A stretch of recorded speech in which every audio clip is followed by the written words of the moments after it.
Hello learners, welcome back to my channel Ed Learning. आज का हमारा टॉपिक है लोक अदालत। लोक अदालत के बारे में डिटेल में जानने के लिए वीडियो को लास्ट तक देखें।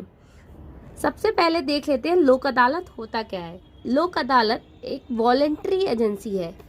वॉलेंट्री एजेंसी वो एजेंसी होती है जो अपनी मर्जी से काम करती है, ना कि किसी दबाव में या किसी ऑब्लिगेशन में काम करती है। मतलब उनका जो भी डिसीजन होता है वो उनका खुद का होता है, वो किसी के अंडर प्रेशर आके काम नहीं करती है। लोक अदालत का मेन काम होता है to settle the disputes between the parties outside the court. Court के बाहर ही सेटलमेंट करवा देना with the help of public spirited lawyers and like minded citizen. और इस सेटलमेंट में जो इन्वॉल्व होते हैं वो होते हैं पब्लिक स्पिरिटेड लॉयर्स, जो पब्लिक के लिए काम करना चाहते हैं, जो सोसाइटी के लिए काम करना चाहते हैं, ना कि सिर्फ और सिर्फ पैसों के लिए काम करते हैं। और लाइक माइंडेड सिटीजन, और ऐसे लोग जो सेम मानसिकता के होते हैं, सेम मेंटालिटी के होते हैं, वो लोक अदालत में डिस्प्यूट सॉल्व करने में हेल्प करते हैं लोगों की। थर्ड पॉइंट इज लोक अदालत is guided by the legal principal including the principle of justice, equality and fair play. लोक अदालत 3 लीगल प्रिंसिपल्स पे काम करती है। जस्टिस मतलब इंसाफ मिलना चाहिए, इक्वालिटी समानता होनी चाहिए, और फेयर प्ले दोनों पार्टीज को इक्वली ट्रीट किया जाता है, किसी को छोटा या बड़ा नहीं माना जाता है। Next point is it was established by the legal service and authority act 1987। इसकी स्थापना legal services and authorities act के अंडर हुई थी 1987 में। अब देखते हैं इसके ये वर्किंग कैसे करती है और इसके मेंबर कौन कौन होते हैं। एक्ट ऑथराइजेज द स्टेट और the district authority to organise Lok Adalat from time to time at convenient places. Lok Adalat time to time कहीं भी जब भी उसकी ज़रूरत होती है तब भी वो लगा सकते हैं, और एट कन्वीनियंट प्लेसेस जो दोनों पार्टीज़ के लिए कन्वीनियंट हो, इवन जो उसमें लोग इन्वॉल्व हैं उनके लिए भी कन्वीनियंट हो। ये जो लोक अदालत होती हैं ये बेसिकली उन प्लेसेस पे काम करती हैं या उन जगहों पे जा सेटलमेंट करती हैं जो भी प्लेस उनको स्टेट या डिस्ट्रिक्ट अथॉरिटीज़ असाइन करती हैं, जो उन्हें सौंपी जाती हैं, वहाँ जाके ये लोक अदालत काम करती हैं। अब लोक अदालत में कौन कौन लोग होते हैं। जुडिशियल ऑफिसर्स होते हैं ऑफ द एरिया, उस एरिया के जुडिशियल ऑफिसर्स होते हैं, and such other member who possess the certain qualification and experience as prescribed by the state। मतलब और कुछ ऐसे मेंबर्स होते हैं जिनको कुछ एक्सपीरियंस या उनके पास कुछ एक्सपीरियंस या एक ऐसा क्वालिफिकेशन होता है जो स्टेट पहले से ही प्रिस्क्राइब करके रखता है कि लोक अदालत के मेंबर्स के लिए ये क्वालिफिकेशन या एक्सपीरियंस नेसेसरी है। It has been given the widest possible jurisdiction. इनको एक बहुत बड़ा क्षेत्रफल दिया जाता है जहाँ पे उस क्षेत्रफल के केसेस को वो रिजॉल्व करने में हेल्प करते हैं।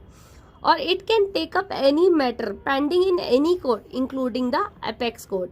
मतलब किसी भी कोर्ट में, चाहे डिस्ट्रिक्ट कोर्ट हो, हाई कोर्ट हो, इवन एपेक्स कोर्ट में भी अगर कोई भी मैटर पेंडिंग है वो उस मैटर को लेके भी लोक अदालत में ले जा सकते हैं और उसको रिजॉल्व कर सकते हैं। एपेक्स कोर्ट वो होती है जो हाईएस्ट जुडिशियल डिसीजन मेकर्स होते हैं, और उसकी रूलिंग या जजमेंट को फर्दर किसी कोर्ट में रिव्यू नहीं किया जाता। तो उस हिसाब से हमारी कंट्री की एपेक्स कोर्ट हुई supreme court of India. Next is powers क्या क्या है लोक अदालत के पास। लोक अदालत के पास सिविल कोर्ट्स की सारी पावर्स होती हैं। जो सिविल कोर्ट के पास पावर्स होती है वो सारी लोक अदालत के पास पावर्स होती है under civil procedure codes. Civil procedure code के अंदर जो भी सिविल कोर्ट्स के पास पावर्स होती हैं वो सब लोक अदालत के पास होती है। Second is while trying the dispute and the proceeding before the Lok Adalat are deemed to be the proceeding of the court as provided in Indian penal code. जब कोई भी डिस्प्यूट या प्रोसीडिंग जो लोक अदालत के पास चल रहा होता है तो लोक अदालत को तो उस प्रोसीडिंग को ऐसा मतलब उसको यही समझा जाता है कि किसी कोर्ट के सामने वो प्रोसीडिंग चल रही है under Indian penal code. IPC court के अंदर जब कोई भी प्रोसीडिंग चलती है, चाहे डिस्ट्रिक्ट कोर्ट में हो चाहे हाई कोर्ट में हो, इसको भी उसी तरीके से समझा जाता है कि एक कोर्ट प्रोसीडिंग चल रही है। मतलब ये किसी भी कोर्ट से कम नहीं होती है। It has the equal power as given to the civil courts. Next is award. क्या लोक अदालत क्या क्या जजमेंट देती है या कैसे कैसे अवार्ड दे सकती है। Award of the Lok Adalat can be enforced in law as it deem to be a degree of civil code और ट्रिब्यूनल।